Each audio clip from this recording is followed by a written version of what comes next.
also a part-time postgraduate student here at Durham University. My name is Bini, Aria, and I'm a trustee of a local charity called Investing in People and Culture. And I'd also like to introduce some social work students who are part of the project that we're going to be talking to you about today. So we've got Colin, Ali and Michael. Just stick your hands up.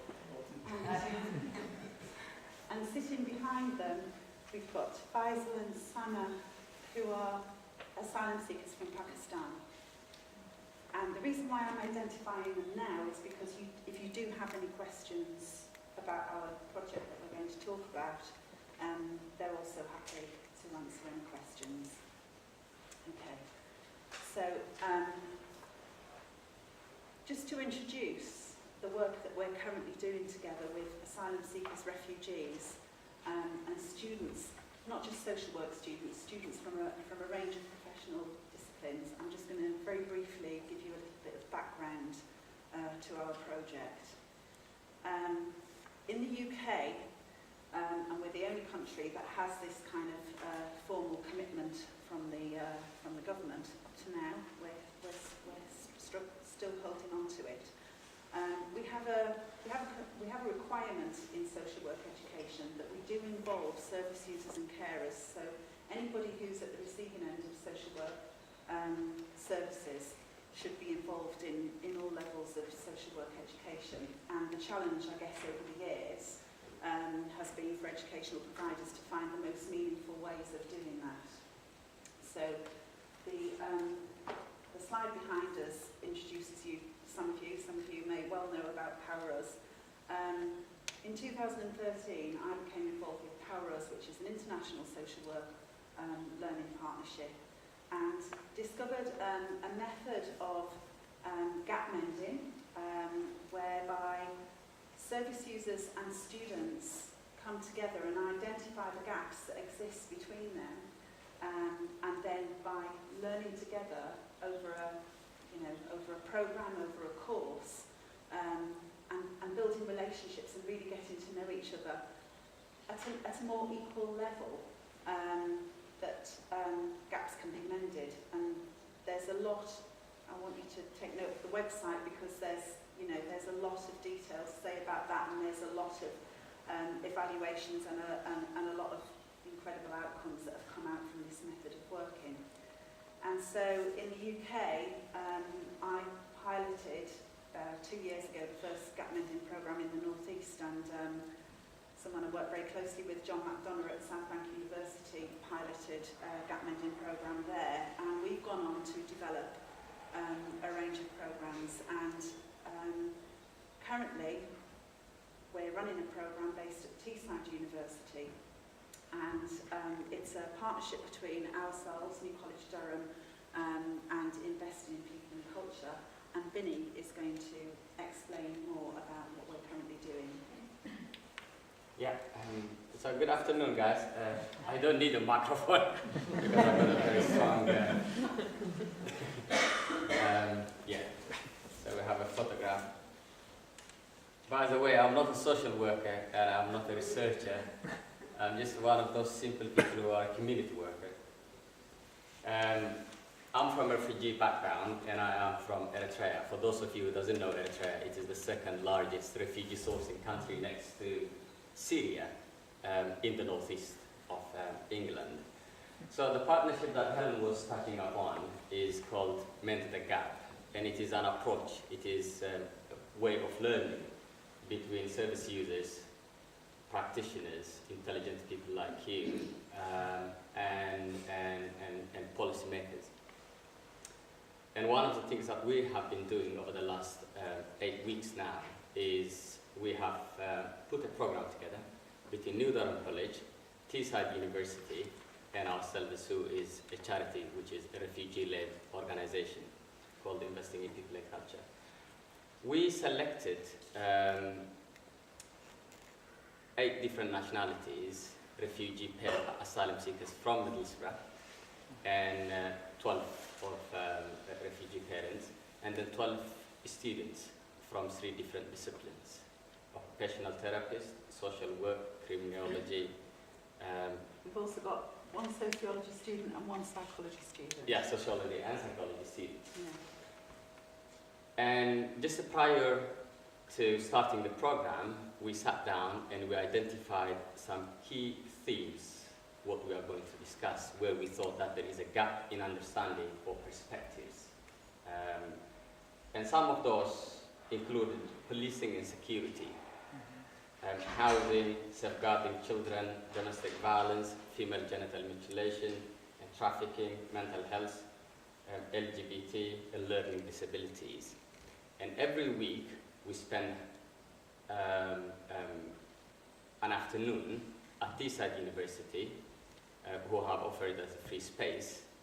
We gather all of us together, around 24 learners, refugees, and students, and then we bring in an expert from our side who gives us a presentation, a very short presentation around the theme of choice for that day.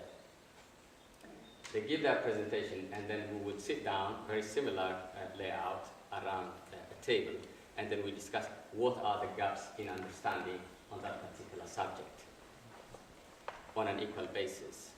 Say, for example, around policing and security, we brought Cleveland Police, which is the force around our area, and then we asked them what is their priority.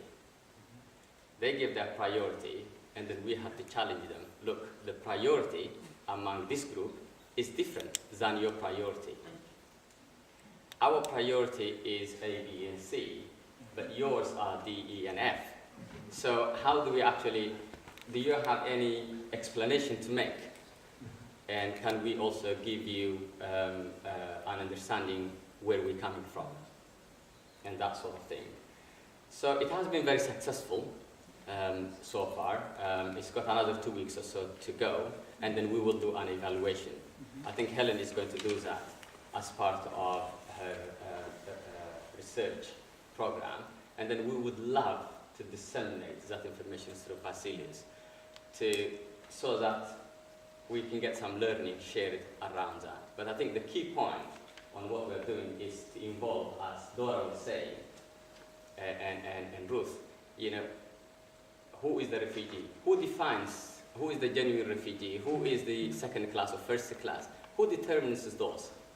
In our area, through this program, we would like to make sure that those understandings are also part of, you know, people who are on the receiving end. And we have, for example, social services from the council. We brought them in. We think that there are some understanding that social workers should need to understand around asylum-seeking children, the conflict where they come from, some of the cultures that they need to behave themselves in.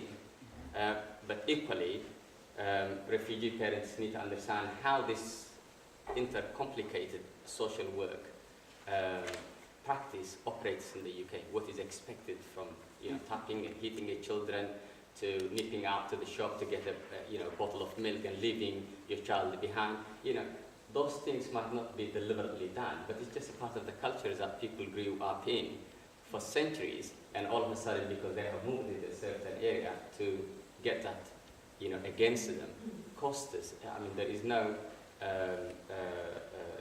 economic argument or any other justification.